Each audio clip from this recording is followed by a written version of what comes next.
Are you ready? Hello, and welcome to the Whole House Podcast, where you can find home, health, and family all in one place. Our team is comprised of moms from different upbringings and backgrounds, and we each have different passions and giftings and strengths.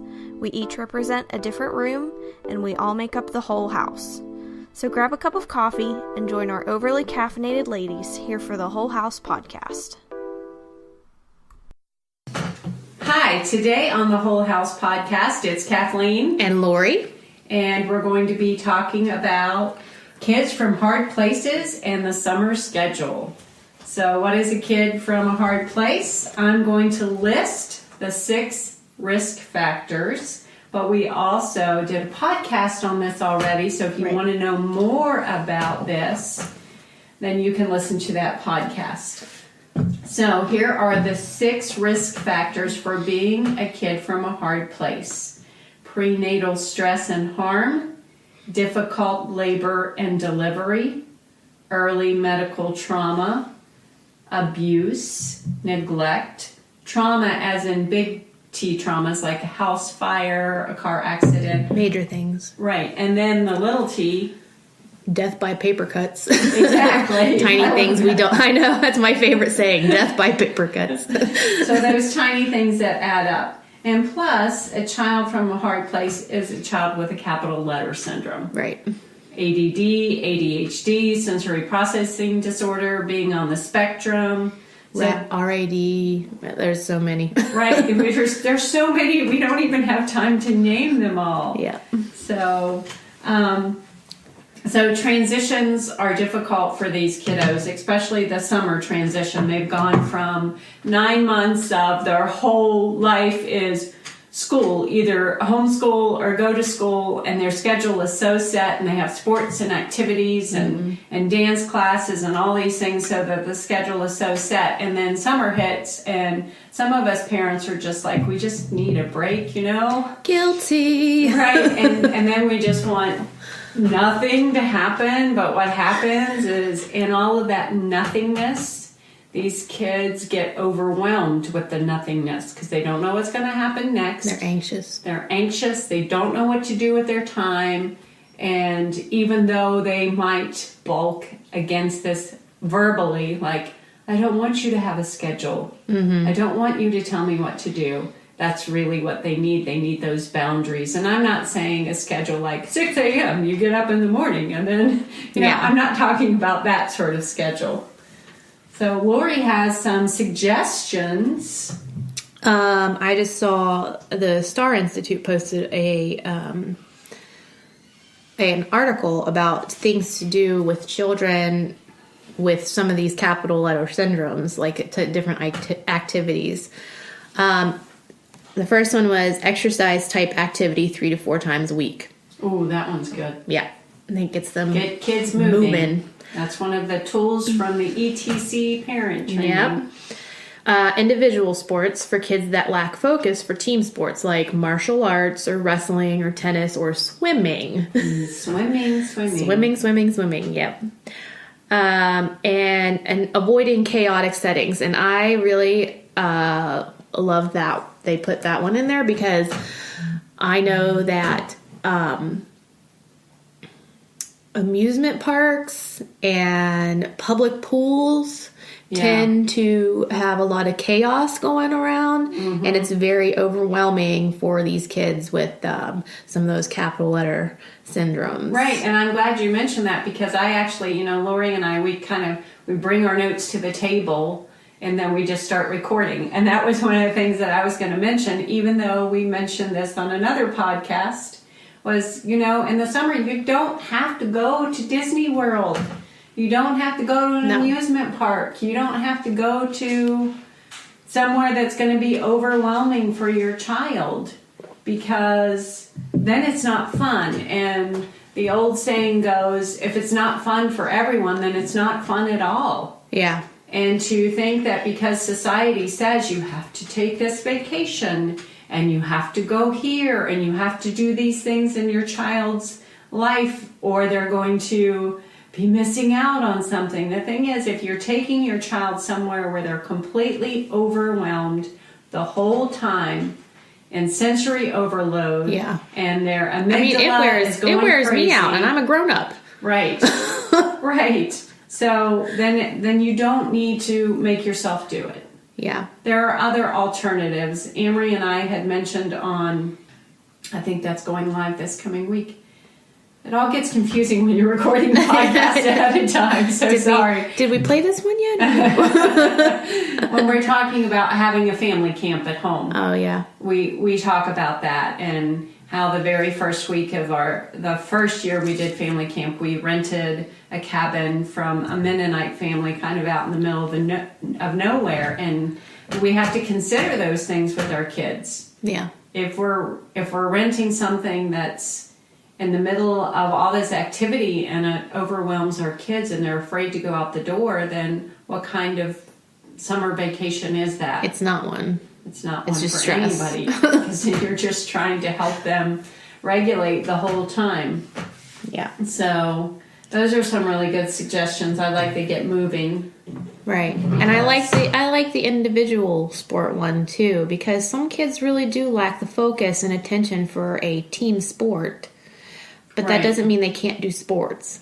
Right, and several of my kids were on swim teams, and they did great with that. And not only was the individual sport less stressful for them, but it also, especially for my child that is on the spectrum, that actually the movement of swimming was not only calming to him, but activated a part of his brain that needed activated. Mm-hmm. For example, after a swimming practice, he would be very, very verbal and talking to me in paragraphs. So it was activating the language part of his brain, which was amazing, because before practice he would answer me in one-word sentences or, yeah. And then after practice he would just be telling me about every car he saw on the road. Do you know what kind of car that is, Mom? That's at this make, and it's at that model, and it's got this kind of engine. Woke him up.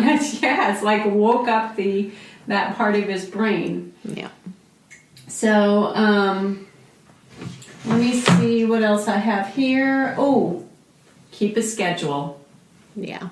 And like I said, that doesn't mean that when I was growing up, we had a schedule. My stepfather was military, and in the summertime, we got up at 8. Oh. We ate breakfast. And I've always been, it was no biggie for me because I've always just been an early riser.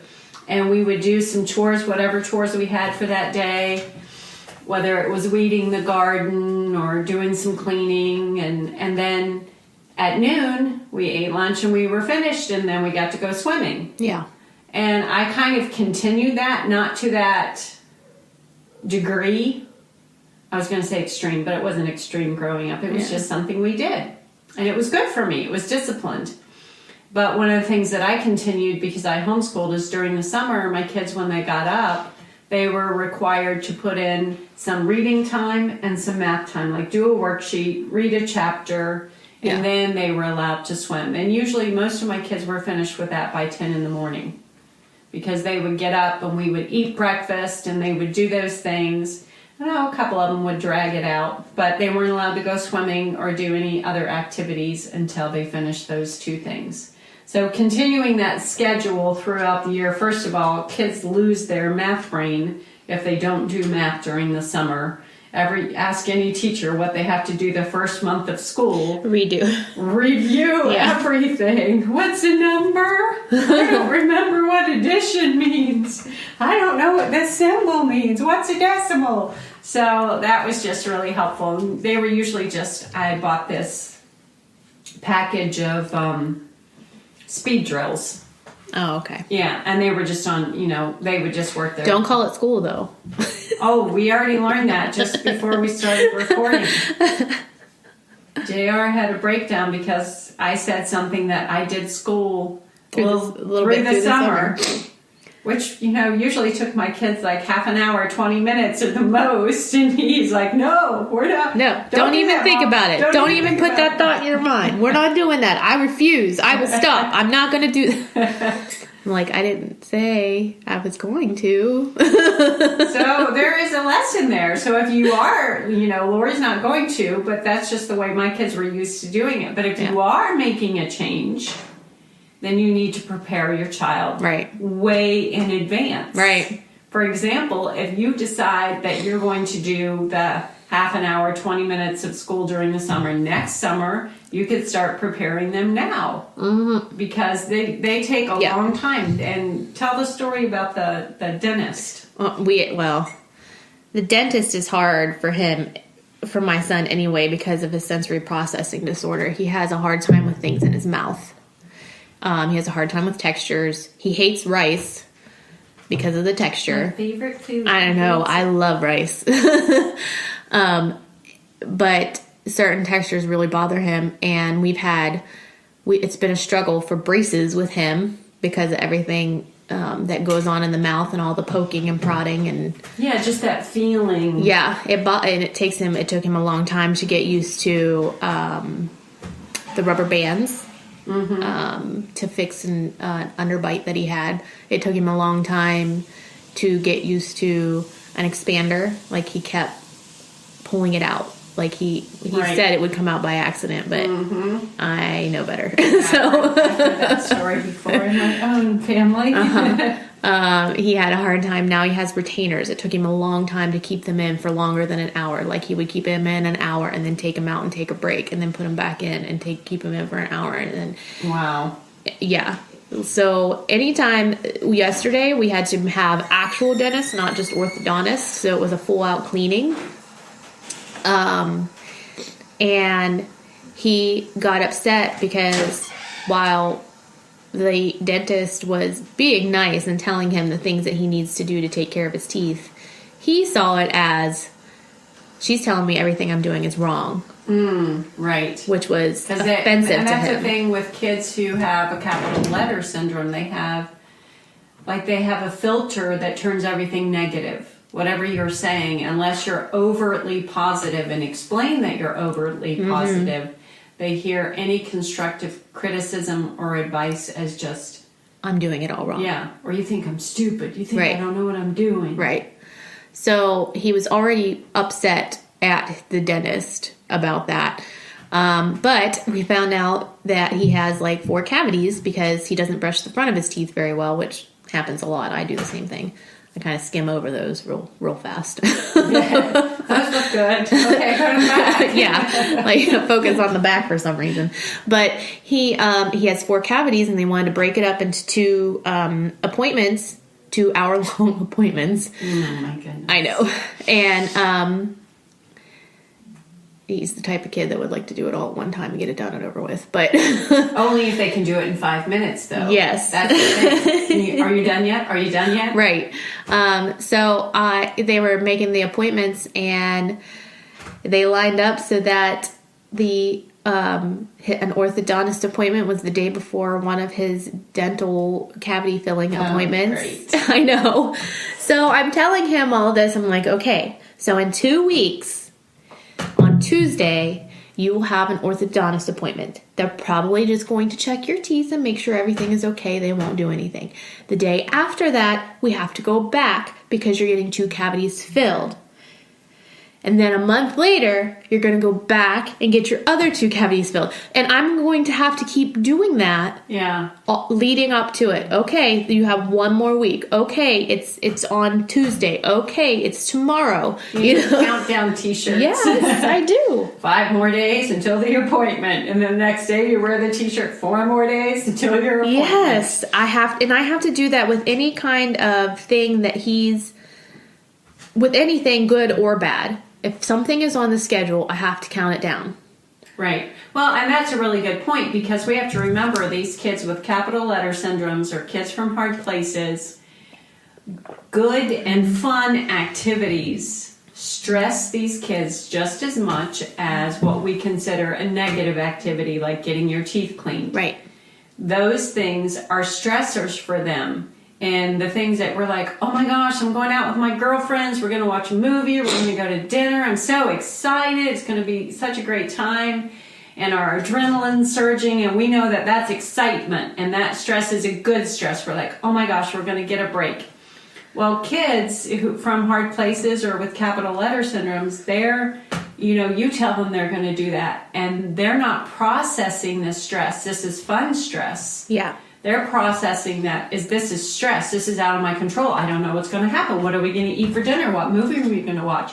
What are they going to say in the movie? What if I have to pee during the movie? What if I don't like the movie? Like, all these things are going through their head, and they don't know how to process it. Next thing you know, this child that you think is going to be so excited that you're doing something really fun is like, I don't want to go. Yeah. I don't want to go. I'm not going. Yeah. That's stupid. I'm not going. Yeah. And I'm just going to say stupid a lot because that's what they say. That's what they say. That's stupid. It's stupid. And don't be offended if your kid says that word. I know with little toddlers, you're trying to teach them, don't say this word, but when you have a kid who has a capital letter syndrome, when they get a little bit older, just be glad they're choosing the word stupid. Instead of a whole other word that they can choose. In fact, my youngest son, and he will think this is funny too, because he used to say all his years through high school, he would joke that he's going to write a book called That's Stupid. Yep. And it's going to have everything in it. It's going to have everything. It's going to be like 2,000 pages long. And something else about schedules. Sometimes I keep a schedule for myself and don't tell. Because if something gets taken away off the schedule that was anticipated. Like swim day. Pointing fingers at me right now. I am. Then that is a whole other ordeal that you got to deal with. So I try, if some things are tentative and not concrete, I don't really say anything until it's time. Right. And then on the other hand, depending on your child, I would say that, because I had several children who needed to know what was going to happen. Yeah. And keeping a schedule for myself was good, but if they didn't see it, then it was hard for them to process things when they came up. Mm-hmm. So that's where I say a whiteboard is a girl's best friend. 'Cause you can erase. You can erase, and you put it up there. And I would do that before my kids got up during the summer. I would write down everything they needed to do on the whiteboard. Like if their chore was to unload the dishwasher, and, I'd write all their names by it. Yeah. And when they got older, when they were teenagers, I would write the list of chores and leave just a little line beside them so the kids could sign up for them themselves. And that's when the early bird got the worm, because they'd come scrambling down the stairs like, I'm signing up first, get out of my way. I want to unload the dishwasher, I don't want to vacuum. Well, and sometimes, like with swim day, because that's not going to be concrete all the time. There's going to be weather. Right. I try to remind the kids, okay, but if it's storming, that's not going to happen. Exactly. And that's hard. It is hard. It's a hard storm to navigate. Right. Well, and last week we canceled swim day because of the impending storm. And it never came. On the radar, and it didn't come until we finally decided, oh, the heck with it. We're just going to get together and swim anyway. Yep. And then it rained. And thundered and lightninged. But they got to swim a little bit. So like 20 minutes. So a whiteboard, like I was saying, is your best friend. You can erase it, like Lori said, and you can write down what's happening during the day. And I also use a whiteboard calendar, because then you can write what's happening during the week. And like I said, it depends on your kids' personalities. Some kids need to know everything that's happening, and some kids get overwhelmed if they know everything that's happening. So you got to figure that out for your child yourself. And one of the things I used to do when my kids were younger was I did picture cards. Mm-hmm. And I would use those because, especially for the non-readers, then they could know what was going to happen by looking at the pictures. Right. And that takes time to sit down and make them and print them up or draw them yourself or whatever, but it's an investment in your children, and it's an investment in peace. The more peace you can get, the better, right? Right. The more dysregulated the day is, the less peace you have. Right. Well, and like JR is 13 now, and he understands that things happen beyond his control. He can understand that. But that doesn't mean he's not going to melt down. And sometimes he doesn't need me to explain things to him now. He just needs a second to be able to melt down and get over it. Right. There's no right, and that's a good point, because there's no magic formula. No. We're giving some suggestions for things that we've done, but that doesn't mean that your child is just going to have this peaceful summer. And if you follow all the things that Kathleen and Lori said, that there's still going to be meltdowns, and sometimes you just need to let the child process it, have a meltdown, and recover. Right. And please, just know this.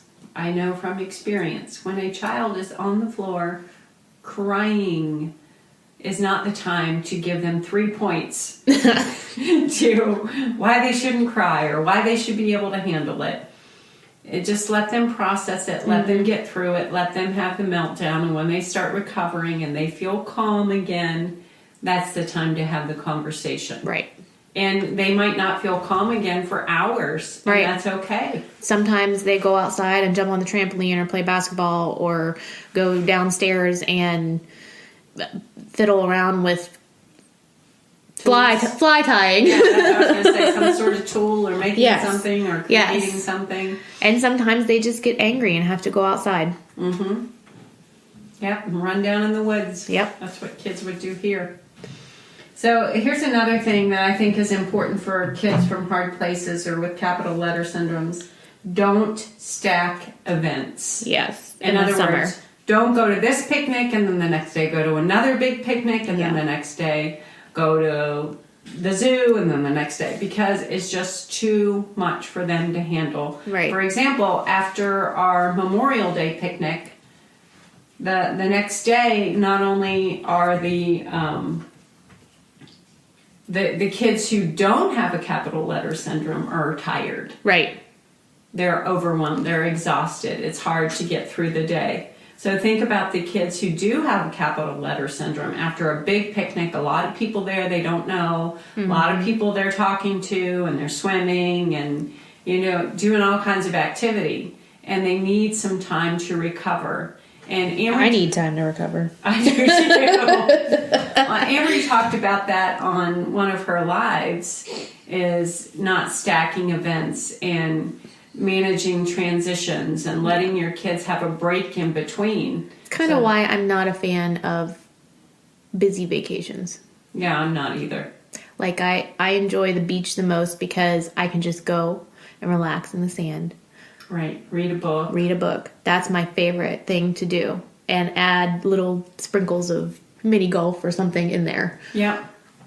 Yeah, that's my favorite too. And my husband's like that too. I mean, we've tried to plan vacations with some people who are like, okay, this day we're going to do this and this. And he's like, nope.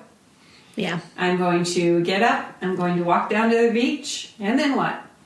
Then I'm going to stay there. Then I'm going to come back and eat lunch. And then I'm going to go back down to the beach. That's right. That's my favorite thing to do. Mine too.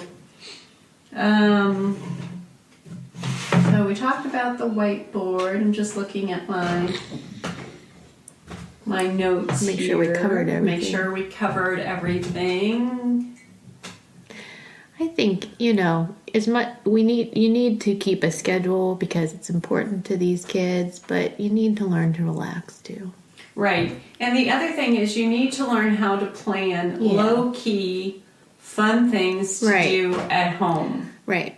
Like Lego building contests. Yeah. I did that for years and just had little prizes like candy bars and stuff like that, because the kids want something to look forward to, but it doesn't have to be huge. Right. It can be a water gun fight. And maybe you are the type of person that needs to plan that or it won't happen. Yeah. Some people are generally just fun people and they'll just make those things happen. Other people need to plan it. Right. Because if your kids all of a sudden went from school all day to all of a sudden they're at home and they have nothing to look forward to, you have to plan things that your kids can look forward to.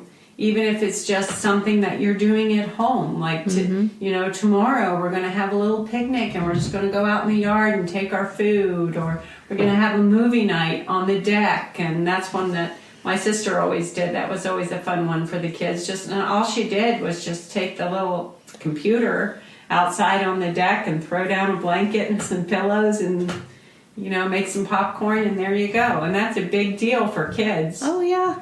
Remember, when you're young, things are big. Yep.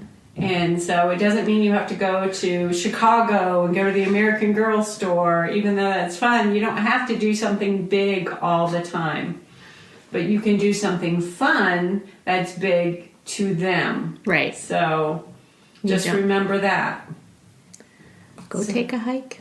Yeah, go take a hike, go to the trail. That's a big deal to them. You take a hike and you're out there on the trail and you're looking at things and you're looking at the waterfall and getting wet in the waterfall. That's always fun. Yeah. That's just a big deal to them. It's, especially when they're small, or if they have a capital letter syndrome, those things that we think are normal and regular things that we do are overwhelming to them. Because that's what one of mine, we did the trail things. We still do the trail things, but I remember in particular one time we were going to Cooper's Rock, which is a state park that's about 40 minutes from our house. So it's one that we like to go to. They have trails and they have these humongous rocks to climb on. And so this was a good thing that we were doing. We were packing a lunch and everybody had a little assignment, like, you get the water bottles, and I'd written it all on the whiteboard. You get this, you get this. And my youngest one, who loves to do things like that, still got so overwhelmed. But by the time we got in the car with all 7 kids, he had punched everyone at least once, called everybody a name, shoved everybody on the way out the door. And then when we get there to Cooper's Rock, he had more fun than anyone. Right. I can't tell you how many times I heard, that's stupid. I don't want to do that. That's so stupid. Exactly. Why are we doing this? It's so dumb. I don't want to do that. It's stupid. So, in other words, when they are saying those things, it's their way of saying, I'm overwhelmed. I don't know how to process this. But that doesn't mean that you shouldn't do the event. Right. That doesn't mean that you shouldn't follow through and do what you said, because that same child who is saying that is usually the child that had the most fun. That's right. At the event, climbing the rock, or, when my boys got older, they'd take their rappelling equipment and rappel on the rocks and, things like that. So let's just kind of sum up some of our points real quick. Keep a schedule, even if it's a loose one. Yeah.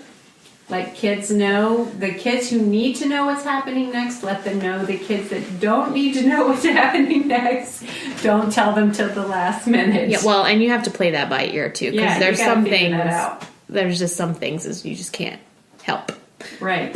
You can't help when something is canceled because of weather. There's no way of knowing that that's going to happen. And a whiteboard is your friend. Use a whiteboard. Lots and lots of exercise type activity. Right. Get your kids moving. That's what summer's for. Get them moving. Get them creek walking, hiking. Yep. And for a lot of kids with capital letter syndrome, avoid chaotic situations. Right. You don't have to take a major vacation. And don't stack events. Give your kids time to recover from events. Mm-hmm. And so, thanks for joining us today. Maybe comment some of the things that you do during the summer. Yeah, that's a good thing. Comment some of the things that you do during the summer and what things are calming and peaceful. Remember, we're seeking peace here. Mm-hmm. We want to have a not peaceful busyness. Summer. That's right. And so it could be something, now I'm thinking of things. I know. Setting up a tent in the yard and just putting a basket of books in it. That's the kids just love to go sit in the tent. They don't necessarily sleep in the tent at night. They just sit in there during the day. That's always fun. We love putting that. Up hammocks. We have several of those. We'll put those up, and the kids just love to hang out in the hammocks. Yep. And hang out with a book and read and talk. And so now we're thinking of all these things. All right. So comment what you would do. So Yeah. thanks for joining us today on The Whole House. Bye. Bye. We're so glad you could join us here for the Whole House podcast. Please subscribe, and if you give us a review, we might pick our favorite and send you a prize. Please remember to like the Whole House Facebook page and follow us on Instagram at _whole_house. And please sign up with your email on our website, thewholehouse.org, to be notified when new things are happening here at the Whole House. Thanks so much for listening.